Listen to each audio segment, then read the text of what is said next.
Yo, so magandang araw mga kalapatid. So for today's video, ito ipapakita ko sa inyo ngayon yung ating ibibreed for Alegre One Love Race and South 2024. So ano pa bang inintay nyo mga kalapatids? Kung gusto nga bang makita ang ating mga breeding for coming season, ano pa ba inintay nyo? Tara, tignan na natin. So guys, bale, as for now, mga kakyong ng mga nakalagay natin dito, ayan kung makikita nyo. So ayan, mga kaks pa lang yung nilalagay natin.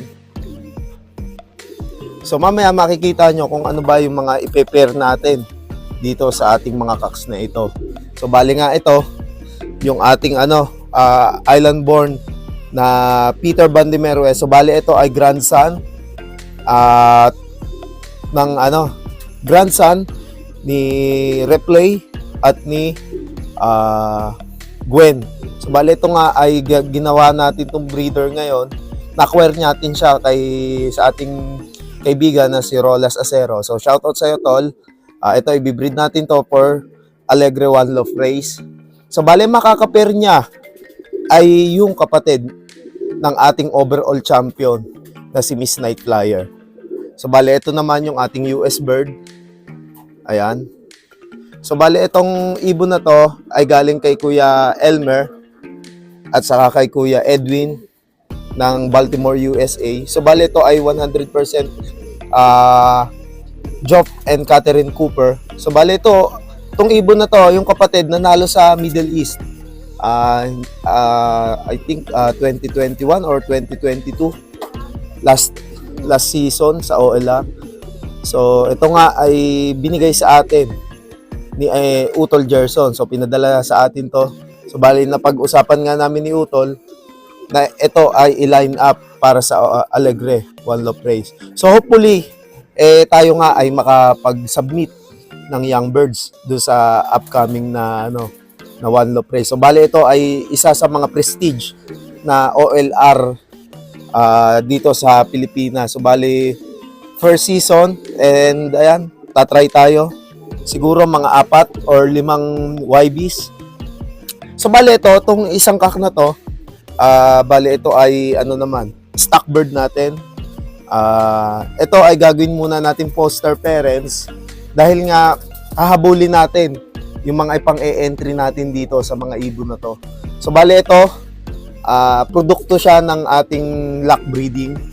So bali pasok siya sa inbreeding ng mga idol. So bali itong ibon na to ay anak ng magkapatid sa ina. So bali ito ay apo ng ating first overall champion and then apo nung US bird at saka itim natin na PBM. So ayan, kung makikita nyo guys, nag white light siya. So bali parang nag throwback do sa mga ninuno ni nila PBM. So hopefully mag-produce. So bali ito, naka-line up naman to for South Races. So bali nga kukuha tayo ng superset sa club ng Ulpa. So hopefully makapaglipad tayo ngayon dahil nga tayo na BBC. Try natin makapagkarera ulit. Hopefully may makakuha tayo ngayon taon. So dasal-dasal lang. And then ito, sa baba naman, dito naman natin ilalagay yung mga pang-inbreeding natin. Ayan guys. So ayan, kung makikita nyo guys, blanco pa sila. So nasa 100% good condition naman yung mga ibon natin. Ayan.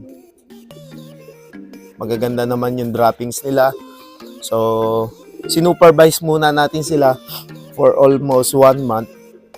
Then ayan, napaganda naman natin yung mga katawan nila. And then hopefully maglabas sila ng healthy youngsters. So bale, kung makikita nyo, mga galit na sila. So mamaya ilalagay na natin yung mga makakapares nila. So guys, bale ayan, makikita nyo, sinama na natin yung mga pares nila. Ayan. So bale ito, mukhang natatakot pa siya doon sa hen. So bale magtito sila. So inbreed yan. Then ito, napansin ko, nakatatlong baba na. So bali nga ito, panlaban natin to para sa South. Ito yung mga tinatawag kong super whites na breed ng ating pinsan.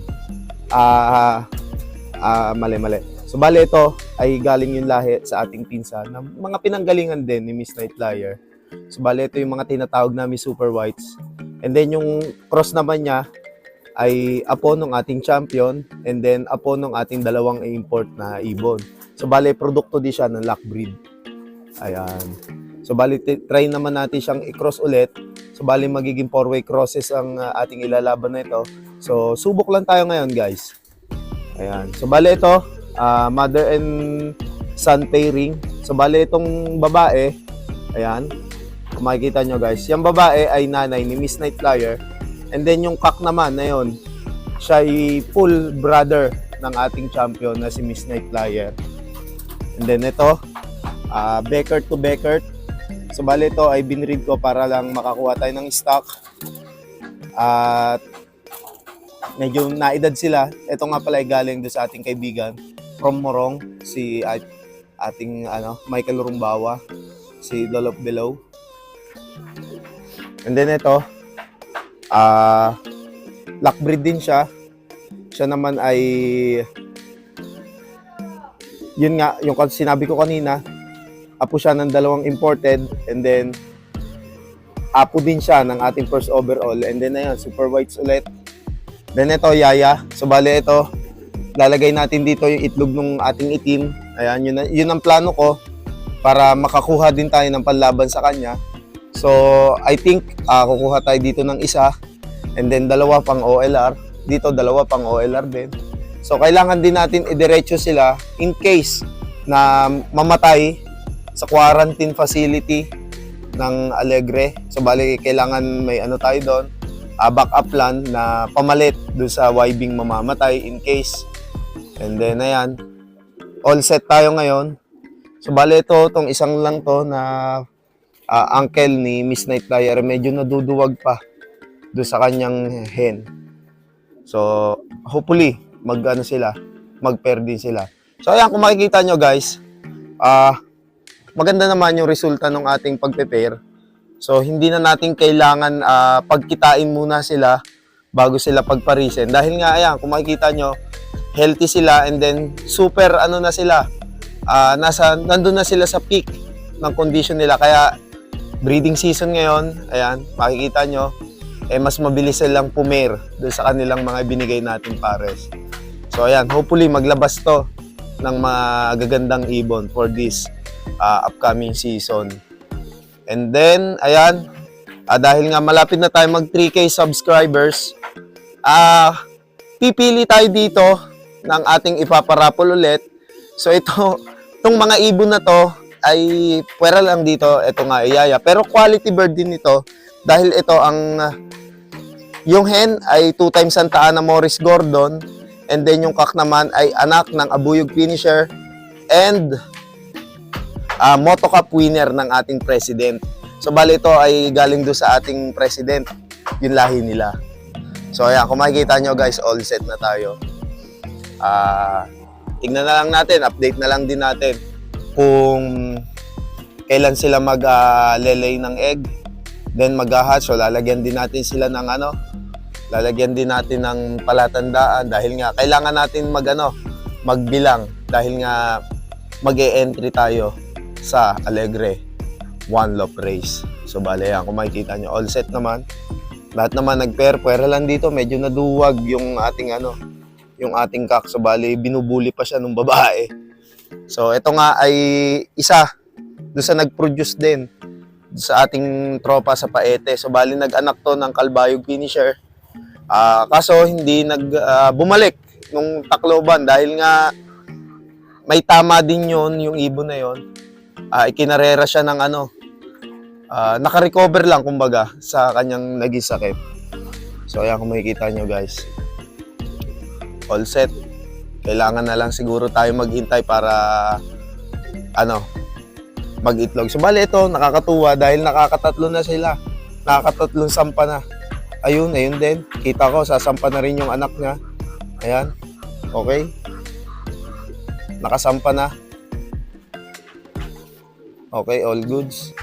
So, antay na lang tayo ng mga ilang araw kung kailan sila maglelay ng egg. So bale ito, makikita nyo medyo nabawasan yung ating mga stock bird. So bale 8 pair yung ating ipiner. So ayan, lumuwag-luwag ngayon yung stock bird. So ayan. Ayos. Ayan lang yung mga update sa ating loft. So bale ito yung ating flyers loft. Hindi ko maasikaso pa dahil nga busy tayo dahil sa pagbisita sa mga fanciers na malulupit dito sa Pilipinas. Ayan. So ayan, ngayon magfo-focus naman tayo sa breeding ng ating ibon. So i-update ko kayo palagi para dun sa ating breeding. Sa pagpasa ng mga ibon sa Alegre One Love Race. So ayan guys. And then ayan nga, maraming salamat sa lahat na sumusuporta sa ating YouTube channel. So hanggang dito na lang itong video na to. And then, ayan, sa upcoming raffle natin, dahil malapit na nga tayo mag 3K subs, abang-abang na lang tayo mga kalapatids. So ayan, pipili tayo ng lucky winner. So bali 2 YB yung ating ipaparapol. So antayin na lang tayo ng magiging mechanics. Nang sa ganun ay maipamahagi na natin yung ating mga ibon na napili natin for this season. Ayan. So kung bago ka pa nga lang sa YouTube channel na to, mag-like, comment, share and subscribe ka na. Hit mo na rin yung notification bell button para lagi kayo ma-update sa mga bagong video na ating ilalabas. So ayan, kung makikita nyo guys, all goods na. Papakainin na natin sila na sa ganun. Maganda yung maging honeymoon nila ngayon. And then maglaba syempre ng healthy youngsters. So hanggang sa muli mga kalapatids, see you next video. Paalam!